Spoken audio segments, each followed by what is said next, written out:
What's going on, guys? Nice guy driver. So I had a passenger today, and he used to be a driver. So he was under depression because we had snow flurries today. We were talking about the weather, and he was like, "Yeah, you guys get paid more when the weather's bad, right?" I almost wanted to stop the car and look at him like this, like, really? No, those days are over, bruh. I asked him when the last time he was a driver, and it was a while ago. I think he said something like 6 years ago. I was like, yeah, 2018, 2019, maybe at the latest, was better pay, a lot better pay. I want to say things got bad around 2020, 2021, whenever they went public. And he was like baffled when I started breaking down how they pay now. And we started getting to talking because he's actually a partner with somebody that owns a transportation company. Why he was getting a Lyft, I don't know, but and we're both talking like there's good money in transportation. It's just with these middlemen like Uber taking a cut for doing only one thing, referring the customer. How do you take more than 50% to refer a customer? It's mind-boggling to me. When you think about affiliate marketing, even, not to change the subject, but the average affiliate marketing program, meaning that I promote your product or I send your company a customer, at best, usually you only get, it's rare you get even 50%. You usually only get 30%. That's the high end. Some affiliate programs only give you 10%. In my opinion, Uber and Lyft, at the most, should be taking 30% of the total fare. Not this hoodery foolery that David Richter's talking about, 70% after deductions. No, 30% of the total fare should go to the company at the most. The rest should go to the driver.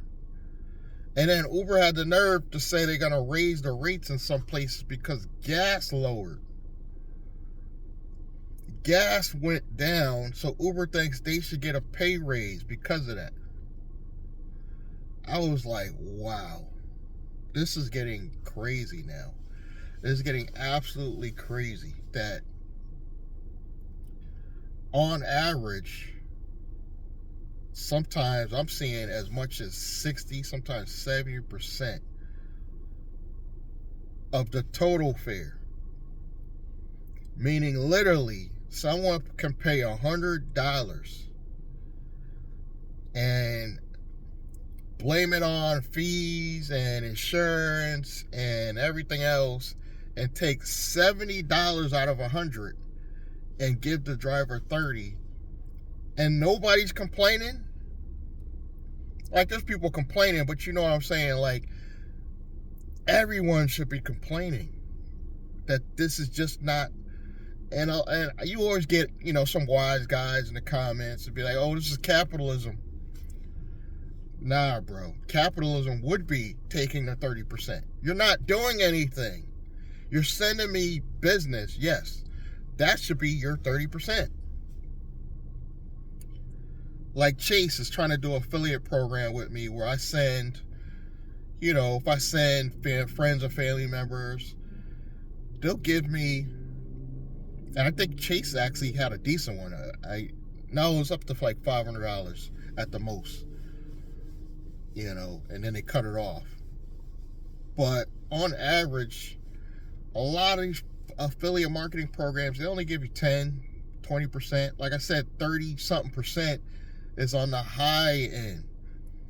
I have seen as much as 50%, which I would say Uber was taking back all the way back in 2019. Uber was taking 50%.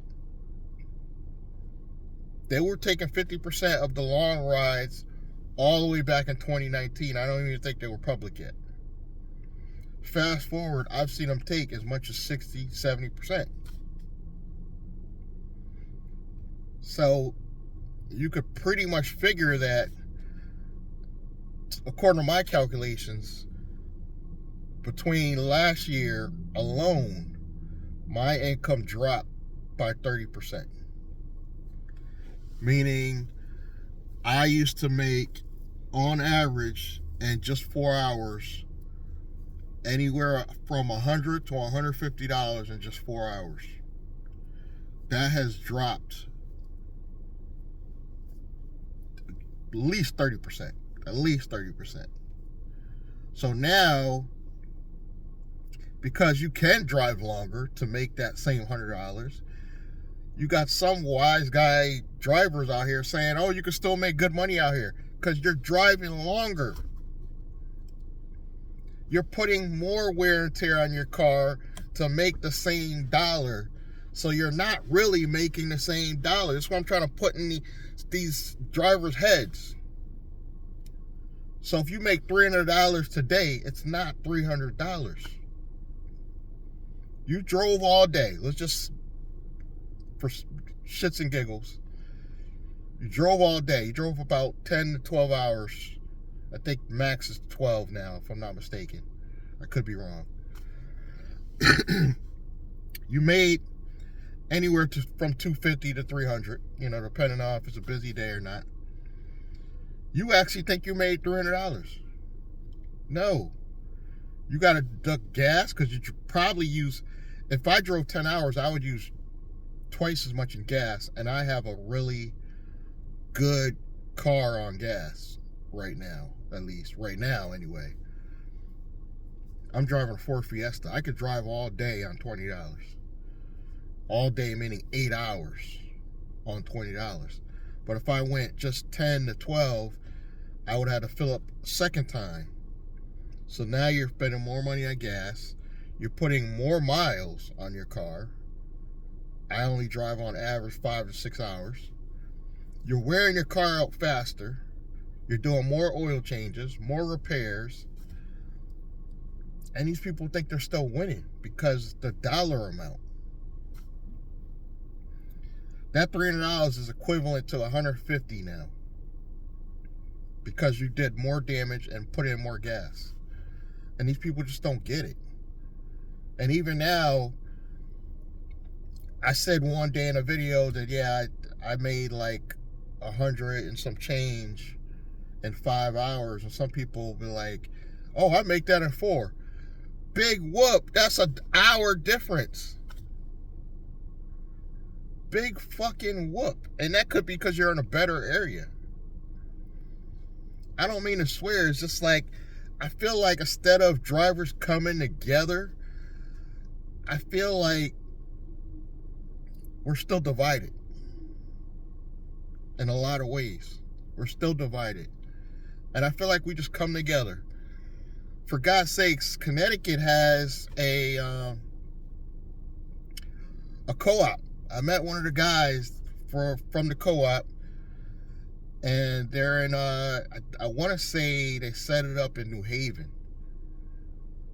Yeah, New Haven drivers pulled together, and they're trying to do some type of co-op, but nobody built an app. Nobody's trying to build a third company app to not even compete with Lyft even. Just to give us a third option, for God's sakes. Give us a third option other than something like Roadie. You know what I'm saying? Give us a third rideshare app. Arizona has what now? 2 apps other than Uber and Lyft? I think they got Hum now. And then I saw Mike Drock Barbecue. He was talking about they got a company called Pax now. Pax Rideshare. PAX. And they got Hum. You got Minnesota has probably several now. Probably like 4 to 5 different apps other than Uber and Lyft. Connecticut, we have 2 companies. The monopoly we call Uber and Lyft. Unless I'm wrong, unless there's one out here and I don't know about it, let me know so I can promote it. I don't even care if it's only in a localized area, meaning just New Haven. I want to know about it. But I want to launch my own app for my own company once I get it up and running. Not right away. The app's not really needed, let's be honest. But I do want to start raising the money.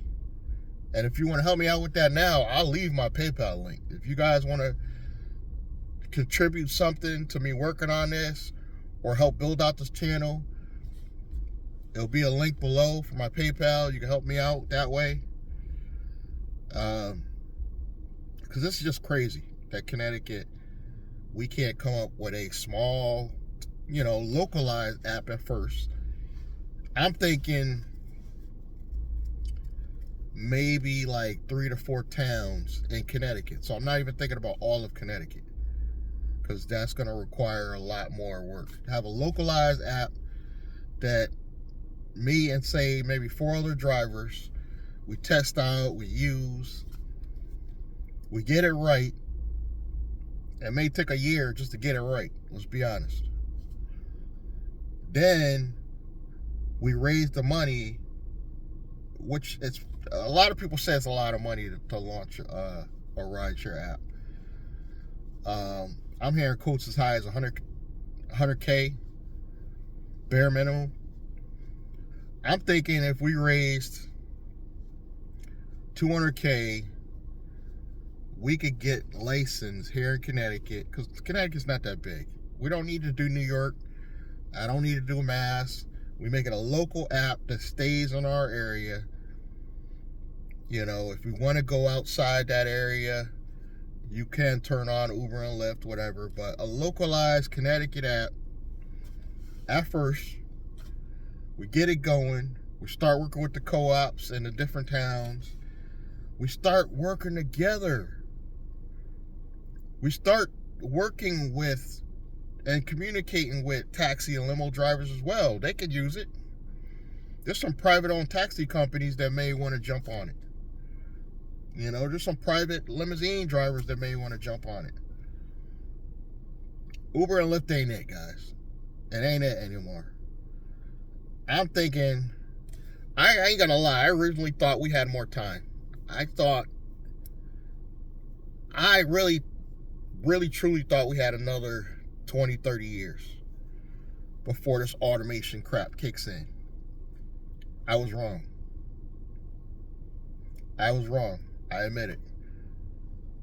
Waymo, owned by Google, is expanding. I'm not saying that it's a problem now, but in 5 years,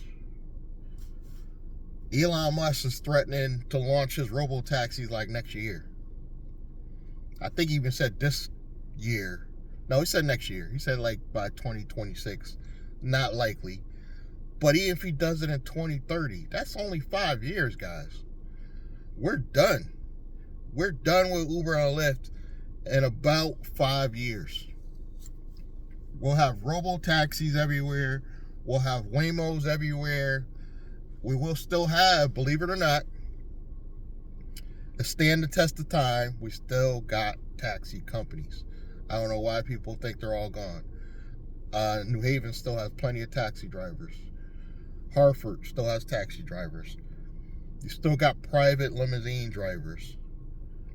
You still got private transportation, private rides companies. I've seen them. They're usually doing the public school kids, but they're out here.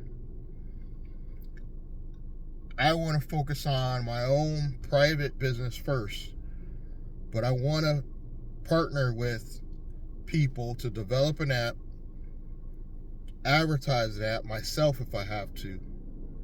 We need somebody like Pax to come out here, and I will promote the hell out of it.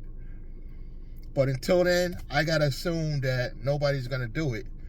And somebody hit me in the comments, well, why don't you do it? I was like, I don't have the money, but I do have the ability to network. So I get what he's saying. Go find the right people, go network, do what you got to do. So I'm going to take the next year to do that. 2025 to 2026, we're going to be working on probably the first 6 months of 2025. We're probably going to focus on building our own company first, or building out the clientele first. Maybe I'll get to the point where I get a second car, hire a driver one at a time. Then I'll go find somebody to help me build this app. But I'll tell you the honest to God truth, the technology's out there now. We have AI software that can help you build an app without coding. I don't even know how to do the apps without the coding really that good, but I'm sure I could find somebody to put together an app. We don't have to be fancy. We don't need our own navigation. We can use Google or Waze within the app. Build something that could make us some real money. I think I see my neighbor. He has a very distinct Nissan. Not my neighbor, my roommate. I called him my neighbor. There's just no more excuses that Connecticut can't come together to put together an app. I know we're a small state compared to New York and Jersey and Massachusetts, but I no longer want fair pay from Uber and Lyft, because it's not ever gonna come, if that makes sense. I already wrote that off. Now we just got to focus on building our own business. That may include deliveries. I may have to get off my ass and do some deliveries, package deliveries. I'm not a food delivery type of guy. I see how these apps tip big people. I don't have the patience. I really don't. I don't have the patience to deal with foolery like tip baiting. So I'm probably going to have to do like package deliveries, not through Uber. There are other companies out here you can do package deliveries through. There are other apps. There's other companies. They're out here in Connecticut. And this is still the busy time of year for some of these companies. So I'm actually trying to sign up with a company right now before I even launch my LLC. So I will be talking about it if I sign up for that, just to give me something else to talk about while we're going through this journey. But I'm going to begin the steps to building this private business as of this month. And we are currently in January, the first of the month. Well, not the first of the month, but the first week of the first month, 2025. We're going to get started. We're going to go down the line. I'm going to break it down from business name to every step of the way. And we're going to make this happen. The last thing being commercial insurance, because that's going to be the hardest. That's going to be the most challenging, to find good commercial insurance. That's another thing. You got this convenient insurance company. You can look this one up. It's called Voom. Not in Connecticut yet. There's similar companies out there, but none of them are in Connecticut. So we can't even get decent, affordable commercial insurance yet here in Connecticut. They want us to do regular insurance, rideshare insurance, and commercial if you need it. I'm like, I'm just going to skip the rideshare insurance and find a affordable commercial insurance that covers me all the time. It's probably going to be pricey. So far, the cheapest I found is around $500 a month. That's a little bit too pricey. I'm trying to get that down. If I can get commercial insurance down to about $300 a month. We're in there. We are in there. If I could find something that cheap, hit me up if you're insurance. Let's sit down. Let's put together an insurance company like Boom. If you're in insurance that covers you when you're not covered by Uber and Lyft platform, and let's try to make something happen, guys. I'm frustrated because I'm seeing other states doing it. I'm seeing other states, they have the perfect commercial insurance like Voom. If I had Voom in my state, I would have all the pieces. Technically. If Voom was in Connecticut, I would have all the pieces I need to start and launch right now.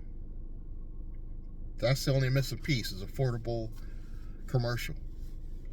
Because you got to remember, I got to get business insurance probably too, which is way cheaper than commercial driving insurance, but still. So I'm probably gonna have to get business insurance if you want to do this right and legal.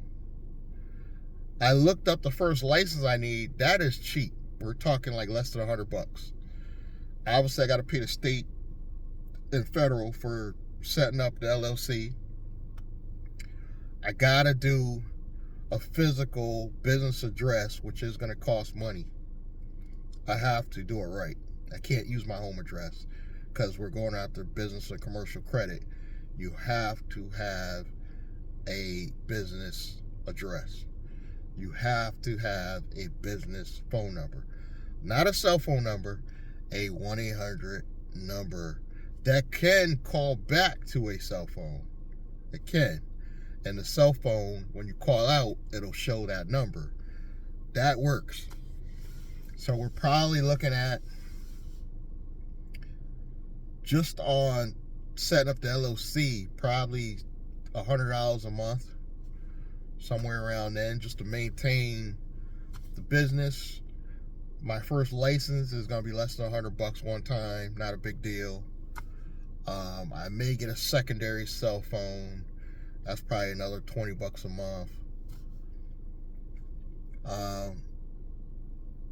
And if I could get like Voom probably is no more than my regular car insurance. Probably no more, no less. But we don't have that, so I got to find a reasonable commercial insurance company. So again, if you are in insurance, hit me up. Send me an email, willblandon@gmail.com. Let's figure this out, guys. Let's figure it out together, because I'm just done, fed up with Uber, Lyft. I don't even drive DoorDash. I'm fed up with DoorDash. I'm fed up with hearing about DoorDash. I'm fed up with hearing about Uber Eats. Roadie, I did hear Roadie's paying a little bit less, but I'm still willing to try it out. So I'm probably going to download. Matter of fact, I'm going to just go home and just download Roadie today, just for shits and giggles. But thank you guys for listening to me rant once again about these companies. And let's support Connecticut drivers and put together a rideshare app for Connecticut. Thank you. Don't forget, subscribe, like, comment, click that bell icon, and I'm going to see you guys in the next video. Thank you.